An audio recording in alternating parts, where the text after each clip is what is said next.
Hello, good morning. Good morning. Good morning. I'd like to introduce John Dinan. Johnny Dinan's a local boy, grew up in Rosanna. And my brother, Nicholas, went to school with his brother, Peter Dinan, they're parade boys. John attended St Martin of Tours, Rosanna, the primary school down here. He then went to Alphington Parade, junior parade we call it. And then he went to Parade College, Bundoora, where he was very successfully captain of the athletics team. And he was also school captain. And John's had a wonderful athletics career. He won the Stawell gift in 1980. And then he also went on to be in the Commonwealth Games. And he's very successful. At one stage, John was rated the 4th fastest man in the world. For 200 metres. So I'll let John tell you that. Away we go. Thanks, Andy. First of all, thank you for letting me come here. I normally don't talk about this sort of stuff anymore, and I only really think about it if, when people talk to me about it, which happens all the time actually. But the Stawell gift has been a big part of my life, and Andy asked if I'd come here and just talk about what I've done, so I thought I'd be happy to. Now, I'm not sure everyone knows about the Stawell gift, but it began in 1878. And it started off by a group of gold miners, because you probably know Stawell was a gold mining town, very popular, and they're still ripping gold out of the ground there. But in the gold rush days, there was lots and lots of people up there doing their luck for gold. And around Easter time, obviously they go to Mass on Sunday, and there was bugger all else to do on the public holidays. So they got together and they thought, we might as well have a foot race. And the first Stawell gift was in 1878, and I think the first prize was a couple of pigs. That was. The Stawell gift is run over 130 yards originally, and that's called the Sheffield distance. In pro athletics, 130 yards is the Sheffield distance, and it's in all pro races around the world. And the reason why 130 yards became the distance was because in Sheffield in England, there were 2 pubs. And the doors of those pubs were 130 yards apart. So what they would do, they'd say, look, let's race up to the next one. And they said, time each other.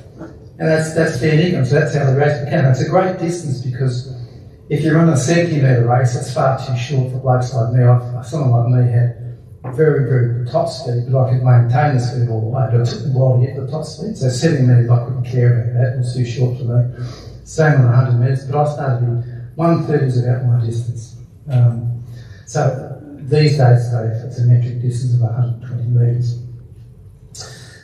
The Stawell track, if anyone's ever been up there and nailed your blocks down at the start, if you look up, it's a 3.5 foot rise. So that's a big rise to go up a hill when you're running fast. And I'll talk about that later. It is the #1 pro race in the world. And recently it's been recognised by the IAAF, which is the International Amateur Athletics Federation, as a world-class race. So it ranks now with all those international races you see going on in Europe. Stawell gives in that level. I always find it a great reflection of Australian culture. Because of the handicap system, there's bookmakers there, so therefore it's handicapped just like the Melbourne Cup is, whereas in Melbourne Cup they use weights. In pro athletics, they use distance, so people have marks. And the good thing about it is you need to put in the champion's performance to win it, even if you are off 8 metres and someone's way back there. You might have the same God-given ability, but you need to dig deep, train hard, set goals, and blast through. I think it's a great reflection of our culture, pro running. As I said, betting's a big part of it, and there's been lots of skullduggery about the betting at Stawell gift too. I'll give you a couple of examples. In 1933, we're in the middle of the Great Depression, everyone's scratching for a quid.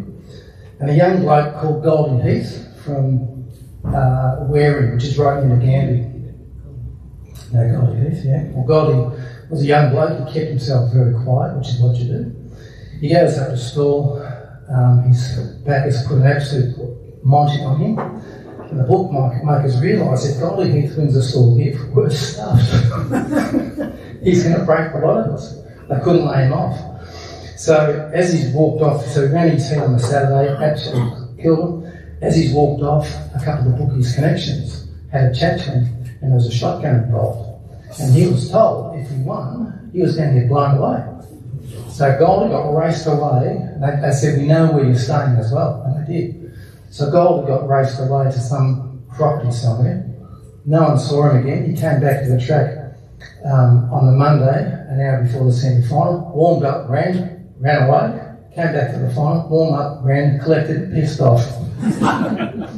So he was Ed's life threat.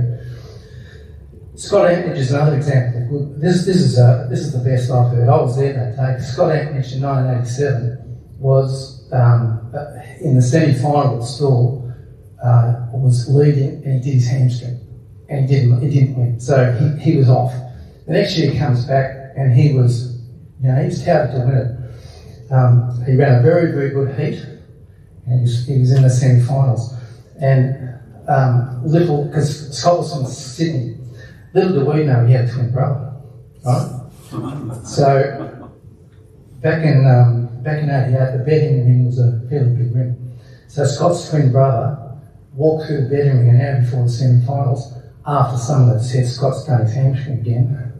Just walked through the betting ring, with sucking on a Marlboro cigarette, drinking a can of VB, and hanging he had a hamburger in one hand. He just walked past, and the bookies just gone like that, and just got the win and put his odds out like this.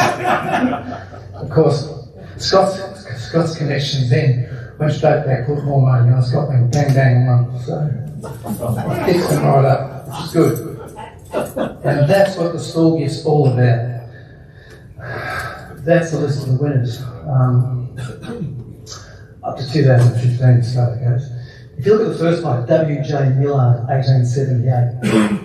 If you look at 1997, can you point to 1997 now, Andrew? Yep, Millard just said. D. Millard, that's his great-great-grandson, and that's never been done before. Fantastic. W.J. Millard, I think, fathered his last child when he was 75 years old. So he had a bit of spark in him, I think. The bloke in 1919, Andy, can you poke that? 19. Yep. Yeah, H.W. Evans. Yep. So when I won mine in 1980, I met him. He was clearly, he would have been about 25 or 26 at the time he won it. So he's a fairly old bloke. So I met him. He was a really nice old gentleman, as we all are. So that's a bit of a list of the winners. Now my old coach, when I was 17 years old, I said to my dad, look, I want to have a run at Stawell, blah blah, I want to win it. So he knew that was a butcher, and he was driving around and saw this bunch of guys training. And Monty Hurst was the coach. Now, he was a very experienced old guy. He was, I don't know, he never disclosed his age. I reckon he was born around 1910, but he was up and active in the Depression. He was a boxer, and he used to box at a place called the White City. I've got no idea what the White City is, but Monty told me it was around West Melbourne somewhere. And it was a fairly big stadium, and there was boxing there, and Monty used to, he was very good at it. He shaped up to me when I was in the 20s, and he was probably in his 70s, and he was still very, very quick. But John Wren, do you remember John Wren? You've heard of him, Power That Good? He came out after one of Monty's fights and said he wanted to back him and get him up for world championships, but Monty said, look, he's married and all that sort of stuff. So he said, no, I can't do it, and he wanted to concentrate pro running. And he was also a pro runner at the time, and they used to have Wednesday meetings in this White City place. And Monty was the sort of bloke who used to have a real red hot crack at whatever he did. And he told me one day, during the Depression, his wife had, she had the rent money in a jar, she had housekeeping money in the jar, she had all the stuff ready for the next month. On the way to the track, Monty grabbed his housekeeping money, he grabbed the whole lot, and he went down and put himself on the nose to his head. And he said, if he had a loss, they got turfed out of army, but he won. And that was the sort of bloke he was. During World War II, he didn't go to the war. He was very thankful. He was in aircraft production down at Fisherman's Bend. He told me once they were building Australia's first bomber, and he said the unions got involved and became a job for the boys. He said the quality of work was pretty poor. And he said the big day turned out when this bomb was going to take off. He said the brass band was there, the politicians were there, and Monty just thought this thing ain't been built right. So as they fired the engines up, it's taken off, done a right-hand bank and blew up. Of course. And then Monty turned his hand to manufacturing furniture, which he did. He trained lots and lots of winners. He told me once, you used to be able to go to the school gift and make enough money from the betting to buy a house. It was that big years ago, and Monty used to do secret trials, or he would do secret trials before the races to make sure he'd time the guy to make sure he's running the right time. Beforehand, he'd always look around to make sure there was no spies there who would then take his market. He used to catch something. He said once, if he caught him, he dealt with him hard. He said, one bloke he tarred and fed it, which is pretty damn hard thing to do, man. So one day, he said he got after a win at Stawell, he had his money in the money bank around here. And he had that much of a wad. He tripped, fell over and broke 3 ribs. So must have been a good bet. In the Great Depression, it was pretty hard. He was running a Wangarella one day, and he didn't have a car, so he hitches his way from home, and he's lived in Fitzroy, so he's up there hitching a ride on probably the Hume Freeway or the highway back there, and he got a ride on the back of a tip truck, and in the truck was a load of sand. So he's buried himself in the sand and driven up to Wangarella on Friday night. And when he got there, he just walked to the Ovens River and slept on the bank. And the next day he got up after it was a pretty poor night's sleep, and he ran his race, which was good. But he was a great family man, loved Australia. Look, pretty much the values of that time. Absolutely loved Australia to death. Would have shot someone if they had a curse the place. So if he was around today, he'd be very busy, wouldn't he? He loved hard work and he loved the truth. He had to tell the truth always, and he defended the truth. And he used to fight for everything. He's a real scrapper, and one of those guys I wish was around now in our parliament, because I reckon we need some help. So that's me, believe it or not, in the yellow. And that's Monty on the right. That's just after I won the gift, so there's Monty there. And the guy behind me is a guy called Peter Marks. He's a real great friend of mine. He blonde-haired, blue-eyed superstar of pro running. He once used to call himself Paul Newman of professional running. And he used to behave like it too. He was a good guy. He sadly died. He was only 50. He was a plumber. He got electrocuted at work. And then a couple of days later for a run, and his heart stopped and down he went. And they said if there was had about those fibrillator things, because the autopsy said he had a body of a 30-year-old. So just bad luck. He's a hell of a nice bloke. Never mind. So training with Monty was particularly hard. It was probably the hardest training I've ever done, very old-fashioned. So 6 days a week, after work and Sunday morning. Sunday morning was particularly difficult, particularly for someone like Marks. Peter Marks would come to work, I'd come to training, smelling of alcohol, and I could see it coming out of his ear, of his eyes. So Monty tried to break him every Sunday, but never did. Now my first run at school was in 1978, so I'm 18 years old in 1978. Most 18-year-olds would rush the beach and think they won't get shot, and I was one of those fellas. So I go up to school, I run the 70 metres and the novice 100 metres, and got absolutely poleaxed. And I thought, this isn't going to be easy. And one of the blokes was fat too, I thought, how can I do this? How am I going to improve? Because these guys aren't in the main game. These guys aren't the guys have to be. But you train hard and you focus. And in 1979, I won the 100 metres at school, which is the Bill Howard handicap. 1981 the gift, and 81 I won the back markers off scratch. So I was 21 years old and I won 3 races up there. I thought that was pretty good. In fact, it hadn't been done before like that. I go up to there in 1982 for the gift heat, and I'm 6 to 4 run, off 6 to 4 on the Friday. So we were unhappy. Someone had broken, he's taken our market off us, and we didn't know who it was. Although I did suspect someone. I didn't tell Monty because Monty killed him, so I didn't tell anyone. But so Monty, I said to him, look, come down the track Good Friday afternoon with your blocks and just pretend, and then do a few breaks and then pretend you got a bit of a crook leg. So I duly did what I was told. And Monty told one bloke, he's shaking his head, and he said, look, what a pity, he's flying but he's got a crook calf. I don't think he'll run the heat. So next day I'm 10-1. So, yeah, beautiful. So we put all that money on. I go bang, bang, bang. I won the heat senior final quite easily, which is good. And that's me going through them. The tape there. So the guy on the far right, does anyone know who that bloke is? You probably don't. George McNeil? Yes. The Scotsman, yeah. The fine Scotsman. Now, George had tried to install 10 times. He came over from Scotland for 10 years. Hell of a nice bloke, George. I saw him last year after he was 34 when he won it in 1981. So he's probably 14. So he's mid-70s now. And I had to help him on the track. All the ex-winners, we won up there for the final man.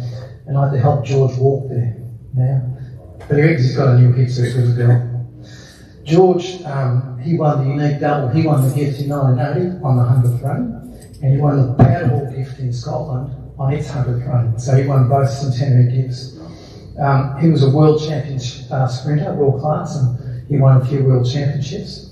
But you know, he played soccer, one game of soccer for a professional club when he was a young bloke, and they branded him a professional, could never run amateur. Trained by a bloke called Wilson Young, who trained Alan Wells. Do you know who Alan Wells is? Yeah, he won the Olympic gold medal for 100 metres. Wilson puts George in his category. That's how good George was, unfortunately. Next bloke on the left is Gary Gray. I ended up training with Gary. Gary's a country boy. So he comes down to Melbourne. Might play football, played for North Melbourne. Might play some cricket, played district cricket, was a champion for Northcote. Might do athletics, make 2 school year finals. So he's one of those guys who turn his hand to me. He'd also smoke a pack of fags a day, not worry about it. And he's impossible to eat a pie in your race. You get the hottest pie in the world, he just put it straight down and beat us. I don't know how he could do it. The next guy is Andy Moore. He's Peter Moore's brother. His younger brother's Peter Moore. So he was the other bloke on the other side is Adrian Linford, who's a bloke I was trained with years later. He had a big nose and called him Klinger. So he's a good guy. After a few, 1982, 83, I'd go as far as I could with my horse. So Neil King, who was a younger trainer, and he had an awesome running group. He asked me to join them, which I did. He had learnt coaching from Wilson Young in Edinburgh. As I said before, he coached down well. So we didn't use any weights at all. We used speedball and body weights based training, and it was a superior way to train for athletics. I improved out of sight. Neil was great to be around. He actually had the ability to make you all sit up and feel tall, and he used to get into your mind and set massive goals, and we worked hard to achieve. He was a fantastic bloke. He helped George win in 1980, won it, and Neil trained 4 store different in 10 years.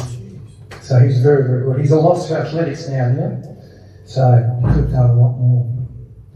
A lot of the jokes Neil told, you couldn't tell these days, though. Unfortunately, that's himself and Neil on, obviously, in the tracking. That's Neil on the right. That was somewhere in Edinburgh when we were doing a bit of training. I don't think I was training too hard because I think I've got runners on there, so just had a bit of a show for the newspapers, I think.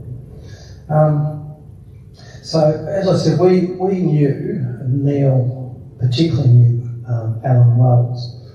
So we're talking about 1983, 84, and so Alan was at the height of his race. He was the reigning Olympic champion, and he used to get, in the amateur world, about $10,000 a race. And we go, hang on a sec, how does that work? I'm not allowed to win anything on whatever. So they used to get paid expenses in the amateurs. So, you might fly to Melbourne or Sydney, or in his case, Edinburgh to London, stay at a hotel, run the race and go home, put $10,000 of expenses in and get paid. Not bad. So we sort of said to these guys, it's not right that it's a bit archaic that we have this professional and amateur stuff.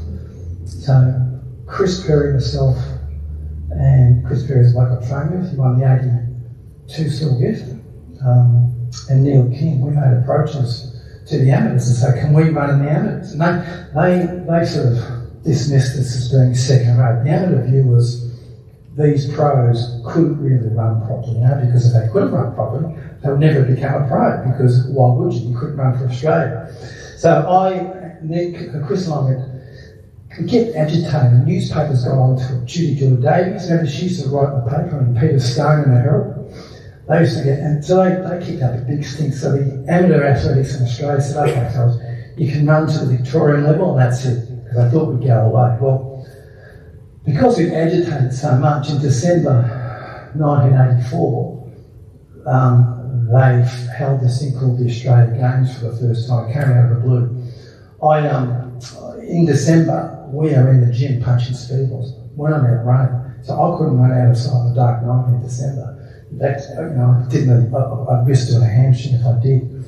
But because we were agitated so much, and they allowed us, they said to me, you can run in the 100 metres if you want, or you're in the 100 metres. So I said, no, I have to run, because I can't not run because I've been agitating so much. And in that race was a guy called, what's his name? Bear with me, I'll get his name. Oh yeah, Calvin Smith.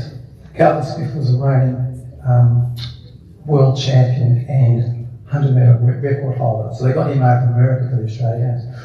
So I turned up in December totally out of shape and go to Olympic Park. Bloody stands are packed, all my family's there. Everyone's here to watch. I'm in the newspaper, first run as a pro. So on the market it said, go, come stone under this last by a long, long way. But absolutely smashed, which I knew I would. And after the race, all the amateur runners came up and their suspicions were confirmed that we couldn't run. So they were very nice. They were saying things like, oh, it's ridiculous, we all should run together. We hope this is solved soon, blah, blah, blah. Well then, come March, 3 months later, we've been doing running training. We entered Victorian titles. Chris Berry wins 100 metres and I smashed him in the 200 metres. And all those amateur blokes kept going, they shouldn't be allowed to run. They really cracked it, which was funny. They got quite nasty. There's a couple of punches thrown on the track and we had to fight our way. It was good fun, actually. Unfortunately, I had a foot injury in Stawell a couple of years before, or the last one year before. I broke my foot in the heat. I had the raging fever in the heat and I beat it, but I busted and fell away. And I didn't know it was broken. And I ran with an injection. I got a painkiller put in it, and the semi-final comes along. I'm feeling fantastic with the painkiller, but afterwards it was buggered. So it was okay. I was in plastic. But after I started running those rubber tracks, it flared up again, which is not good, but more than that later. In 1985, in the winter time, on the back of our Victorian titles, we were getting 4 amateur standards back. So we couldn't run in a small gift, but we were allowed to run up to Australian level and for good enough international. So we started to focus on the international level. So I began running. I started training twice a day, 6 days a week for 50 weeks. I really didn't do much more than just train. But I loved it. I loved training. It didn't hurt me one bit. That's me on the left and Chris Perry on the right. Once again, Chris Perry had a little did we know, prior Chris had a bad heart. And he was 53 years old in 2012. Riding his bike home one day on the Yarra River just before the Churchstead Bridge. He stops his bike, he gets off his bike and dropped dead. Oh, no. Yeah, left his little boy behind, so it was really sad. Hell of a nice bloke. So, international competition comes our way. So 1986, the Commonwealth Games were going to be in Edinburgh. Now, you hear people say Commonwealth Games is nothing. Well, Commonwealth Games had Ben Johnson, Olympic Christie, about half the Olympic finals in it. Commonwealth Games in sprinting is hot. It's not easy to win, it's not easy to make the final.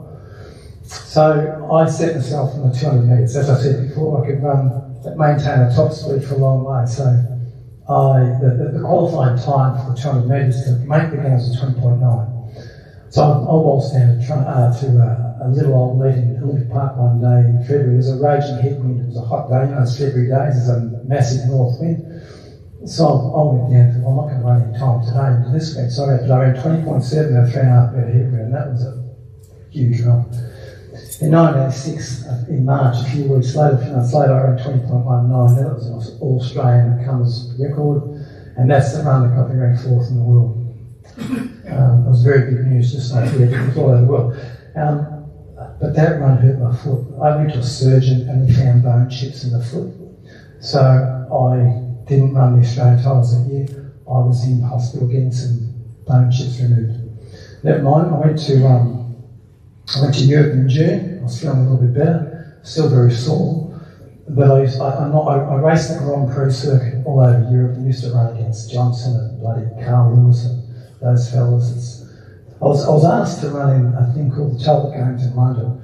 Now, Talbot Games is one of the biggest Grand Prix races, and you virtually have to be top 10 in the world to get a lane. So I ran the 200 metres and came second, and Carl Lewis came first. I raced and became friends with Ben, and I'll talk about him in a way. He's a very, very good bloke. At the Commonwealth Games, I came 6th in the final, which I was disappointed that I should have won it, but never mind. Believe it or not, that's me. I made 6 Australian titles. Now, I've got a couple of blokes here. This is probably a very famous. Do you recognise the photo here?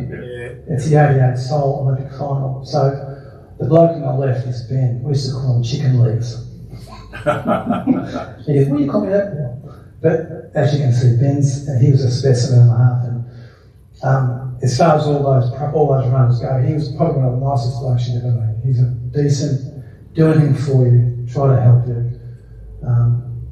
He was coached by a guy called Charlie Francis. Ben's mother brought them out to Canada from Trinidad when he was a young bloke, and she used to scrub floors for them. That was her job. His father took off, so Ben was raised by his mother, who worked 3 or 4 jobs. When Ben went to Charlie Francis, and Ben's got a bad stutter, he can't talk. So when he goes to see Charlie Francis, his coach, he said, I want to run athletics. So Charlie goes, yeah, whatever, he was a skin-looking kid. Ben couldn't run a lap. He got halfway around, he stopped. But he kept trying and trying and trying. One day they had a trial, and Ben beat some blokes, and then this guy came last, Ben came second last. He was the joke of the running group. The bloke who came last retired. He said, this bloke can beat me, I'm stuffed, I got no hope. That was the truth, so he retired, but Ben just kept going. But Ben's coach told him, you have to take these things because everyone else is taking them. There was a lot of stanazolol, the anabolic steroids.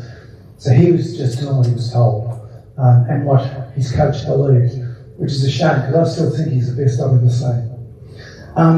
Bloke next to Ben is Calvin Smith. He was our world record holder. I said he came out to Australia. He's probably the only clean bloke in that race, by the way. Linford Christie on the right to him in the blue shorts. He was a hell of a nice bloke too. Massive beast of a bloke. And the bloke on the other side is Carl Lewis. Carl Lewis is a hell of a good bloke too. And he's probably the best physique of a man I've ever seen. If he walked through in his day, people would stop. You couldn't take your eyes off the bloke. He was just perfectly proportioned. He won 9 Olympic track gold medals in his day and a few silvers. Can anyone tell me how many has the Australian team won all time? Track and field gold medals. Have a guess. In men track and field. Men's gold medals in track and field. Ralph de Bell. Herb Elliott. Yeah, Ralph de Bell. Edward Flack. There's only 3. That's right here. He's got 9. Australia's only even won 3. So he's an impressive individual, Carl Lewis. And you know, one day, he's a member of this church, and there's a boy in Melbourne, not many people know this, who contacted him through the church. The kid had cancer. So Carl gets on a plane in Houston, flies over to Melbourne, goes to see the boy, goes to church with him, has a chat to him about life and how to get better, got on the plane and went home. Yeah. Extraordinary, yeah. And didn't tell anyone about it, and it wasn't well known. So we're going to 87, I went to the World Championships over in Rome. I won the 200 metre title in Sydney, and so what, you know. So I was vice captain of the Australian track and field team. I was running in Dortmund in Germany. We used to position ourselves all over Europe. I won a few Grand Prix meetings over there, but in Dortmund I was training one day, and I had a really tight hamstring. All of a sudden, this old bloke comes up, so he put his fist right in my hamstring. I reckon he was an ex-Nazi, this bloke. He's an SS officer. I reckon he had a tattoo. I'm fairly certain he was. And so he's put his fist right in here. So the next run through, I tore it. That was it. Me done for 8 years. Wish I'd found who that bloke was, by the way, but never mind. So I came back to Australia, and then the next year I broke my foot again, qualifying for the Stawell Olympics. I had a complete bone graft with screws and things, but never the same after that. And I was basically buggered at the age of 28. I just put some good friends of mine here who could run. Gerard Keating on my left there, he's the Australian champion and record holder. That's me in the middle. On the other side is Darren Clark. Darren Clark is he's a unique bloke. Like at the age of 22, Darren had been in his second Olympic final for the 400, became fourth twice.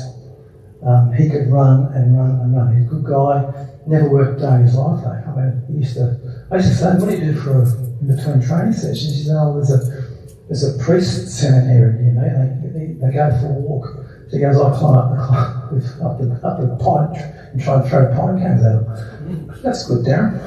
But that's Darren. He's a bit of a lad and a bit dangerous to hang around, but good fun to hang around too.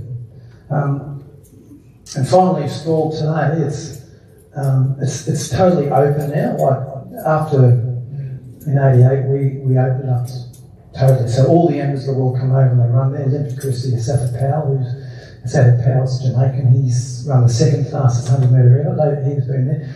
Women compete at Stawell now, which is a good thing. The women's Stawell gift and all the prize money is exactly the same. I think the numbers is reflective of society now. Like in 1980, when I was running, there was only pros, no amateurs. There was 39 heats my year. Now it's totally open. There's only 20 heats. I reckon that's reflective of society. I don't know what it is, but people aren't doing as much athletics anymore. And from this year, some clown in the Victorian government decided that no betting was allowed. That's right. Now, I don't know why, because there's some young people run at Stawell. And this is what I think, we're trying to be corralled in our behaviours into one lane. I think it's really dangerous what they're doing. This is, those stories I told you, there's 100 more of them, are good. And they're good for people to do that sort of thing. To not to be dishonest, but to actually focus and get on with it. And there's taken one more thing away. I was in the Hall of Fame in 2013 as well. And now my two sons run, which is good. And in the blue there, the two blues actually, the dark blue is Michael, who's, he's 18 now, and I was 19. And Matt there in the whitest thing is 21. So they're both training very hard and they love it. And interesting, about 2 years ago, at Stawell, the 400 metre race, they have the front markers 400. They rule the line. If you're off a certain mark, you're in the front markers. Anyone below that is in the back markers 400. So on the same day, Michael won the front markers and Matt won the back markers. And that's never been done before, which was a great day. So we had a good day that day. And that's really it. Well done, Johnny. So happy to take any questions, or if not, I'll just shoot through.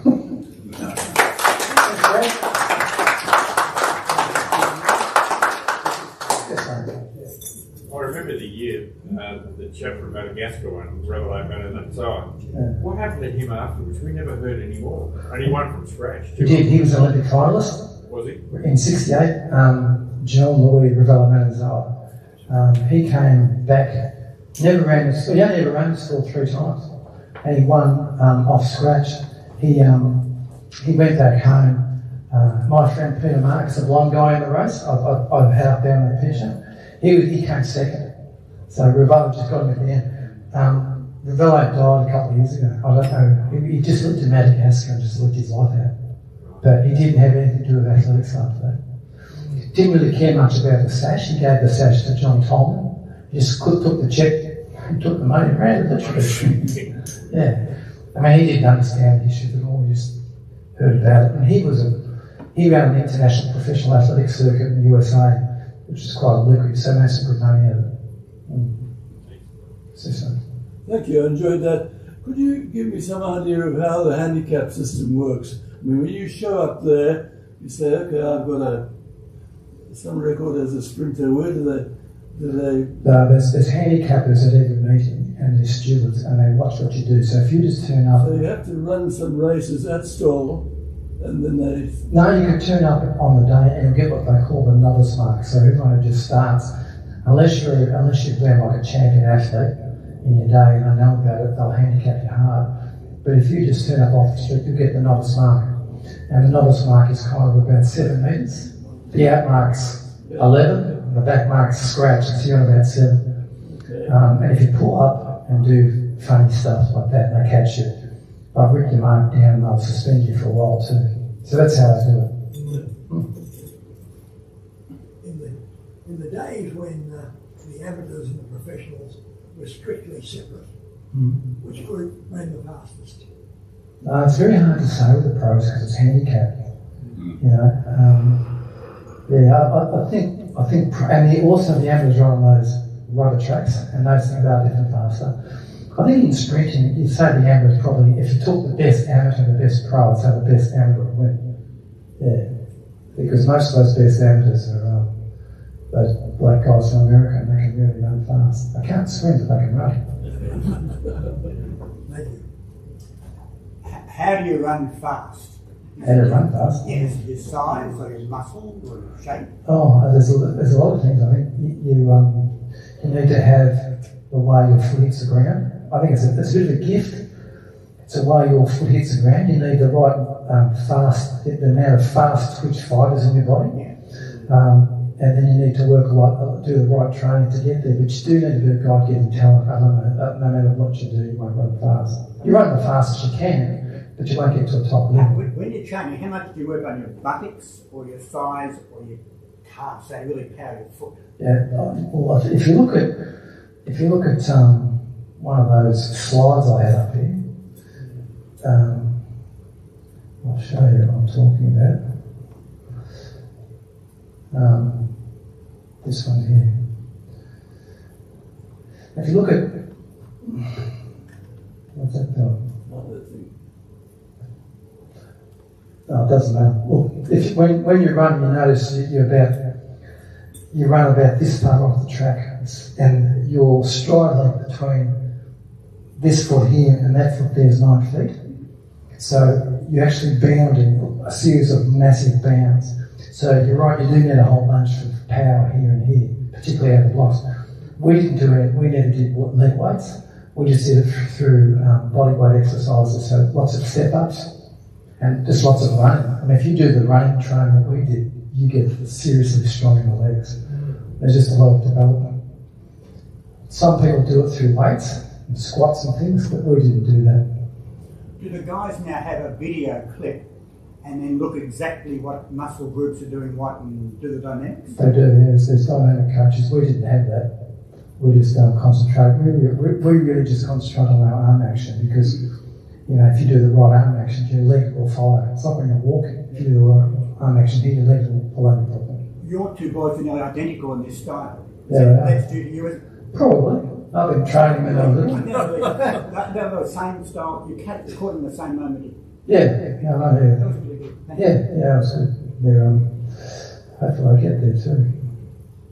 John, I remember years ago, David Jones said to me how important the arm action was when you're swinging. If you're naturally slow, though, you can improve if you're prepared to work on it. You are, yep. And really your wrist should come up to your eye level. Right. Never out there, but up to your eye level. And as you come back, you should see your elbow in line with, yeah. And So you just practice in front of a mirror. And building strength in your legs as well. Building strength in the legs, yeah, by doing the right running training. Yeah. So. What was the actual prize money in your day? Was it 6,500? Yeah, was that, mate? I A brand new Ford Fairlane cost about that. Back in that day. And could you comment on footwear for athletes? Oh yeah, I was at Stawell. I was this old guy who made handmade Hope Serenity, his name was. People came from all over the world to Hope Serenity. He was an old bloke in Collingwood, Johnson Street, Collingwood, and he made spikes, cricket shoes, all that sort of thing from kangaroo leather. And you go to his shop and you put your foot on a bit of paper, you trace around it, and then you grab your foot, you feel it, you write a few notes. You said come back in 6 weeks. You come back in 6 weeks and you have the best fitted pair of shoes you'll ever come across. And kangaroo leather is very, very light, very strong, and it moulds itself around your body, around your foot. So I used those at school, but after I became the Amazon, I used to wear Adidas shoes. And I'd go through a pair of shoes in 2 weeks for the training, so they only lasted 2 weeks. So I was sponsored by Adidas, those giving shoes, which was good. But yeah, a pair of spikes would last me pretty well 10 sessions. Did you know Peter Norman? I've known him once, yeah. Didn't know. I met him once. Yeah, at a function. Just wondered. I mean, he was very famous because of the... Yes, he was. He was a good man, I think. I didn't talk too much because one of those things. The black athlete you showed was involved in that, I think. No, that was John Carlos. Yeah, they were 12 years before that. Yeah. Sorry, mate. Yeah, thanks. You saw me. I did. Two things, I can think of three things, but anyhow. Firstly, the person that Peter was talking about, you said, took the sash and the money and fled. John Louis, yeah. John who? Louis, L-O-U-I-S, and then there was another John. Ravello Melanzoa was his surname. Yeah, there was another John who was probably active when you were born, roughly. He was, as far as I know, the one who started off as an amateur. And John Stone. Dr. John Stone. Yeah. Oh, right. That's it. Yeah. And one that from scratch without any difficulty whatsoever. Yeah. Ravello. Almost been running backwards. Yeah, he was very good. Yeah. Stone. Right. The two other things. Firstly, the Stawell gift, this is by ignorance here. The Stawell gift is still run on grass. Yes. And is that normal for professional events? Yes, it you is. haven't moved to other sorts of No. track. No, good grass track is the best What's you the get. reason for that?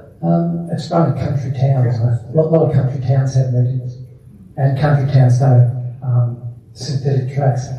A good grass track is the best track to run on, I think, anyway. Yeah, my failing was moving from grass onto cinders or whatever they call it then, and I couldn't keep my feet on. Yeah, it's hard to run on those things. Yeah. One other thing, you mentioned White City. Yeah. I think if you're in Sydney, you play tennis at White City. In Melbourne, there was a railway station called White City between Tottenham and Sunshine, much closer to Tottenham. And why was it there? Because there was a greyhound racing track there. And that's where all of that... That's what I must have done it. Yeah. And it's the station's long since gone. Yeah. Okay, thank you. What are the long-term orthopaedic effects on people like yourself, athletes? Well, I just had a hip done in December. So, what about your mates? Do they have bone troubles? As I said, George McNeil has had both done. Mostly a lot of knees. Some blokes have had arthritic problems in their ankles. The worst ones are those triple jumpers, because if you ever go to an athletics event and you stand near the triple jump track, the way they bang their legs and things on the ground, and they do it a lot when they train, that's putting a lot of stress through it. So sprinters normally have crook backs. So if you look at when you come off the blocks and they say set and you take off, there's a lot of force going through your body, through your back. So every sprinter I know has got a sore back. Yeah. Yes. Johnny, what did you do post-athletics? What have you done with your life? Work-wise, Yeah. I've been the Chief Financial Officer on a number of places. I was a CFO of what's called a trust company, which was Australia's largest trustee listed company. So mainly in finance and administration. John, who's the best you've seen in Stawell? At Stawell, probably George McNeil. Yep. Yeah, he was 34 years old when he ran. I saw him run in 79, 80, 81. He was something special. How would you rank Bill Howard? I didn't meet Bill. Bill Howard, he was the first bloke to it twice. But I think Bill could have matched it with most. Yeah, he's very good. Ran his first one, won his first with a broken foot. And didn't tell anyone because he wanted to come back and win another one with that one. So, yeah. What's the current situation with, say, the 100 metres as far as Australia and the Olympics are concerned? Have we got any up-and-coming young runners that might, pretty hard to beat those boys from the West Indies and America? Yeah, we got that guy in Sydney. What's his name? I can't think of his name tonight. But what's his bloody name? Browning. Ryan Browning. He nearly made the final. He's a chance to make an Olympic final. But I mean, the 100 metre, if you run 10 flat for 100, that's a fantastic race. But it's nowhere near it. That's the trouble. Whereas if a white guy's probably more competitive from 200 on. Yeah, but 100 metres is really tough. I don't like the 100 metres, that's too short. Yeah. What's your thought about kids these days at home with their iPads and all that time and not going outside? Yeah, that's what I'm saying. Like in my day, there's 39 heats. Now there's 20, and there was just pros back then. There's people back in the old days, like when we were young, you're always out doing something, weren't you? Yeah. Remember school holidays, you'd shoot through in the morning, come back and load up at lunchtime and bolt out again. And you'd be always out and about doing things. And you'd always, I was always playing sport. I used to play 3 games of football a week in the winter time and then train. But a lot of kids they don't do it. I mean, my 2 blokes are in athletics. It's fantastic because it keeps them, focused and fit and strong. But a lot of their friends, they're into booze and bloody drugs and other things. It's just not good. And I don't know what to do. Really. Because if they've got to focus when I leave school, it can be pretty sad. And they're missing out on such good bloody time. So when you're young in your 20s, I mean, you're really bulletproof, aren't you? And you should be out there doing stuff. But sadly, they're not. We'll find out one day, I'm sure.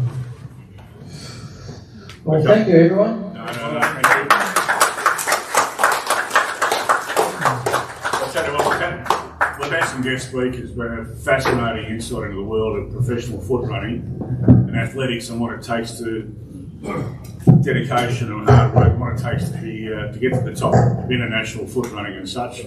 Wonderful presentation, John. Thank you so much for your time. Thanks for coming, mate. Thank you. And did you say you're a Collingwood supporter as well? Even better. I love it even more. No,